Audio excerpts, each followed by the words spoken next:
পারবে, অডিও করেও বলে দেবে কি ঘটনা ঘটেছে, যারা ভিডিও লাইভ করছো।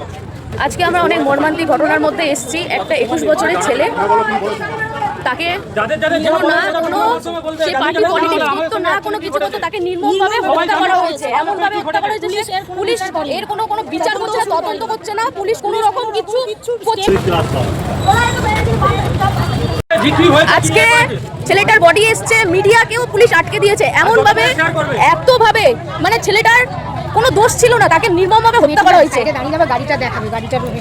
এত খারাপ ভাবে তাকে হত্যা করা হয়েছে। 21 বছরের ছেলে, দেখলে চোখের জল থাকে না। আপনাদের কাছে রিকোয়েস্ট, আপনারা ভিডিওটা বেশি বেশি করে শেয়ার করবেন। এই যে এই যে ছেলেটার গাড়িটা আসছে, এই যে গাড়িটা, এই গাড়িটা আপনারা দেখে নিলেন, দেখুন। মুখ্যমন্ত্রী শুভেন্দু অধিকারীর কাছে আমার বিনীত অনুরোধ, এর যেন বিচার যথাযথ আপনার কাছে পৌঁছায়, এটার যেন বিচার হয়। এই যে 21 বছরের ছেলেটা মারা গেছে, তার যেন বিচার হয়।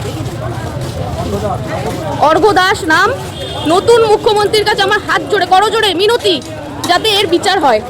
আর বাংলার মানুষ এই ভিডিওটা এত শেয়ার করুন যাতে ছেলেটা বিচার পায়। 21 বছরের ছেলে, বাচ্চা ছেলে, তার মায়ের কোল খালি হয়ে গেছে।